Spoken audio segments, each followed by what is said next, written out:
You know, folks, I've been doing this a long time, and let me tell you, I've seen it all.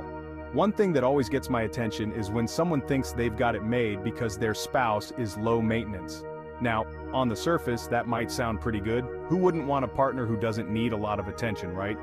But let me tell you something, there's a dark side to this whole low maintenance thing. It can be downright dangerous for your relationship. It's easy to fall into the trap of thinking, well, they don't complain, so everything must be fine. But let me ask you this. When was the last time you stopped and really thought about your spouse's needs? And I'm not just talking about the basics here. I'm talking about their emotional needs, their dreams, their desires. Are you putting their needs before your own? The Bible tells us in Philippians 2:3-4 to do nothing from selfish ambition or conceit, but in humility count others more significant than yourselves. Let each of you look not only to his own interests but also to the interests of others.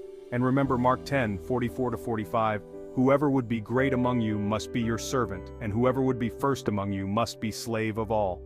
For even the Son of Man came not to be served but to serve, and to give his life as a ransom for many. Look at the example of Jesus. He was the ultimate servant leader. He put everyone else's needs before his own, and that's the kind of love we're called to have in our marriages. So, what are 2 ways you can serve your low-maintenance spouse today? Can you give them the gift of your undivided attention? Can you do something special for them, even if it's something small? Remember, it's the little things that often mean the most. When you've got a low-maintenance spouse, it's easy to let those anniversaries and birthdays slip your mind. After all, they never make a big deal about it, right? But here's the thing, even if they don't say it, those special days matter to them. Maybe they've gotten used to you forgetting, or maybe they're just really good at hiding their disappointment. Don't let those special occasions become just another day. Make an effort to celebrate them, and I don't mean just going through the motions. Put some thought into it. What would make your spouse feel truly loved and appreciated? And here's a little tip. Don't just ask them what they want and leave it at that. You know what I mean? You ask, they say, oh, anything, and you just accept that. Dig a little deeper.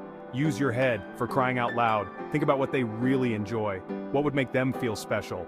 Remember, the Bible tells us in 1 Peter 3:7 to live with our wives in an understanding way. That means really making an effort to see things from their perspective.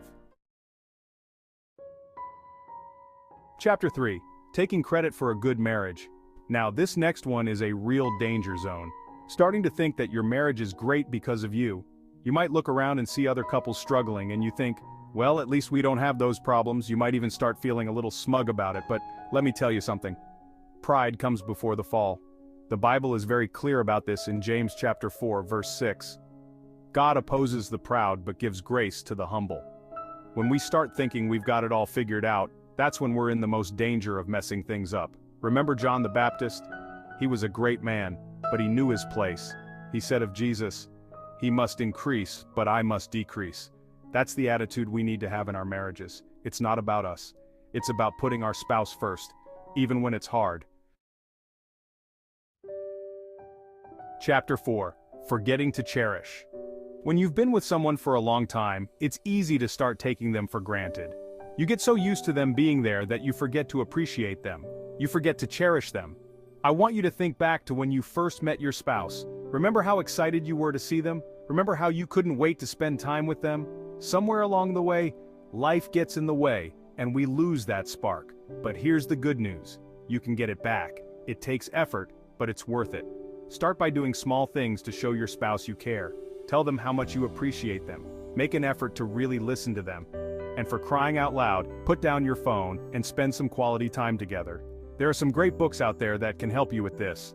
One that comes to mind is called Cherish by Gary Thomas. It's all about rediscovering the joy of being married. Outro talk it out. So, there you have it, folks. The dangers of having a low-maintenance spouse. It's easy to fall into these traps, but the good news is that you can avoid them if you're willing to put in the work. I want you to talk about this video with your spouse. Are either of you a low-maintenance spouse? Do you ever take each other for granted or take advantage of each other's easygoing nature? And most importantly, which of the 4 things we talked about today do you need to most watch out for in your marriage? Remember, the best relationships take work, but the rewards are immeasurable.